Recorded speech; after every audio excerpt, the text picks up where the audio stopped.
Have you ever found your diligent recitation of Buddha's name disrupted by sudden doubts or distractions? Do you wonder why, just when your practice deepens, unexpected trials arise to test your resolve? Welcome back to the channel, dear friends.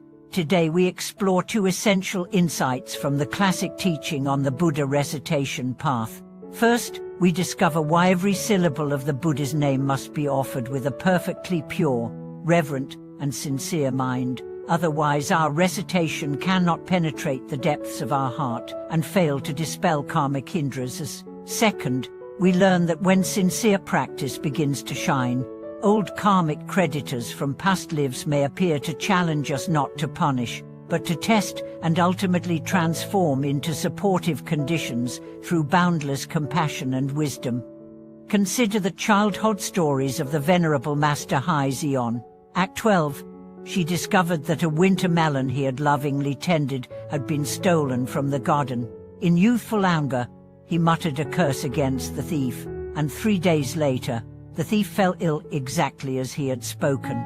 Stunned by this sudden demonstration of his own recitative power, the young boy also realized the terrible responsibility that arises when words and intentions carry karmic force. 6 years later, when a painful abscess resisted all medical remedies, he turned to recitation of Avalokiteshvara's name with utmost purity of heart, and the lesion miraculously subsided, revealing that only the union of faith, clarity, and reverence can truly transform afflictions at their root. As practitioners progress beyond initial stages, karmic obstacles often intensify. Sudden sickness, nightmares, or mental afflictions may rise precisely when dedication peaks. These are not signs of failure, but invitations to apply deeper methods of transformation. In an illuminating discourse, a senior teacher explained that such tests stem from resentful spirits, former victims of our past misdeeds, who fear our liberation and manifest to entangle us once again. Rather than reacting with fear or conflict, we negotiate with compassion. We implore these spirits to grant us passage to the Pure Land first, promising to return after awakening to help them attain liberation. This great vow of empathy not only disarms karmic creditors, but also integrates them as protective allies on our path. Modern practitioners find the same principle echoes today. A dedicated nun confided that during intensive retreats, she frequently battled overwhelming drowsiness and body aches that shattered her concentration. Believing it to be mere laziness, she felt deep shame until her mentor taught her to discern true fatigue from karmic interference. By gently moving her posture or switching to silent chanting when sheer exhaustion struck, and by offering heartfelt recitation as with calm focus when her mind stirred, she reclaimed her clarity and found the obstacles dissolving in the light of mindful compassion. In practical terms, every time unsolicited suffering arises, pause and inquire within: is this genuine physical tiredness demanding rest, or is it a trial of karmic force seeking to derail my practice? If it is the former, attend to the body with loving care, stretch, rest, breathe. If it is the latter, turn to your core practice, invoke the Buddha's name with deep purity, reverence, and sincerity. Contemplate your great vow to liberate all beings and engage supportive practices, mantra, visualization, or silent sitting to dispel the forces of delusion.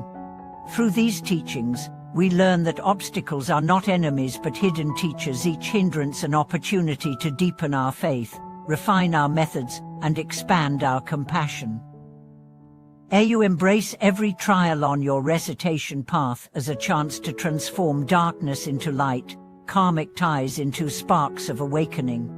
From the moment you first set your intention to walk the Buddha recitation path, you are stepping into an ancient lineage of seekers who understood that true transformation unfolds not in the absence of difficulty, but through the crucible of challenge. Picture the novice who, upon chanting with unwavering faith, suddenly feels a swirl of fear and confusion in the heart, only to discover that this very storm is the echo of old patterns releasing their grip.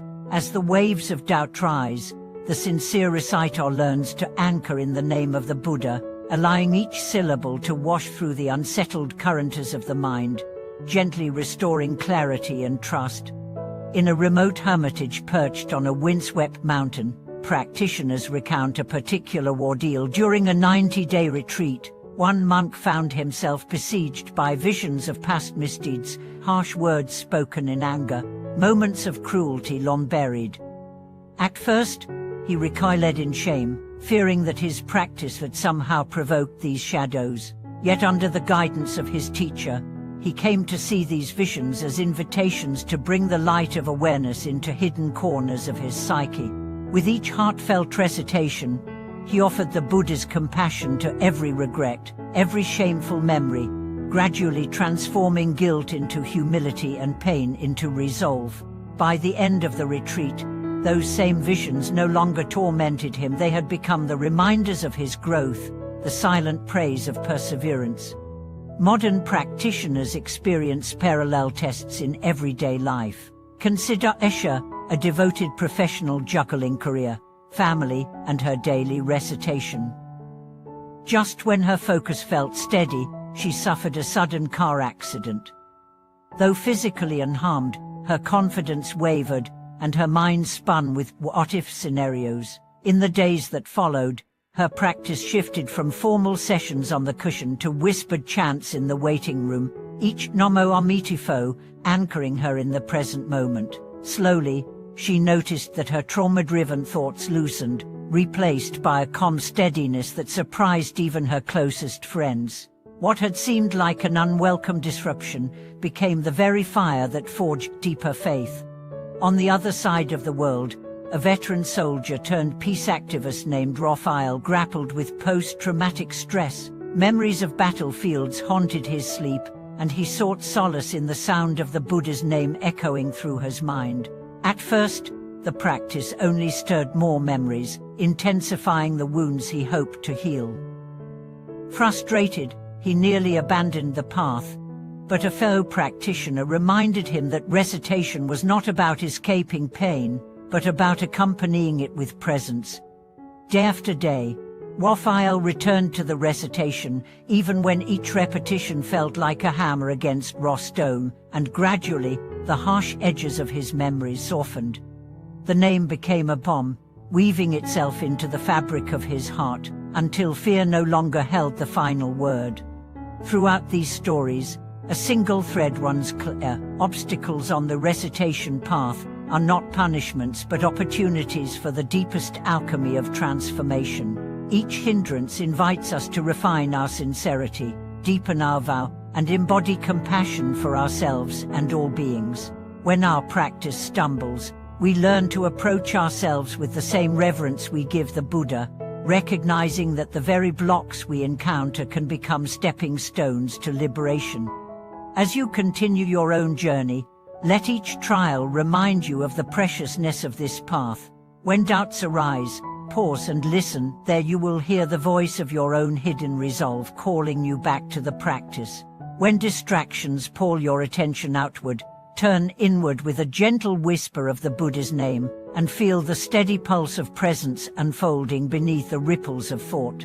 And when suffering knocks at your door, welcome it with open arms, chanting for its healing, trusting that every knot of pain can be untangled by the simple, profound power of sincere recitation. May you embrace every challenge on the Buddha recitation path as an invitation to awaken more fully to your own boundless heart. Keep reciting with purity, reverence, and unwavering faith, and watch how each obstacle blossoms into the very conditions of your liberation. Thank you for watching this video. If these reflections support your practice, please subscribe, like, and share your experiences in the comments below. Your journey illuminates the path for all of us.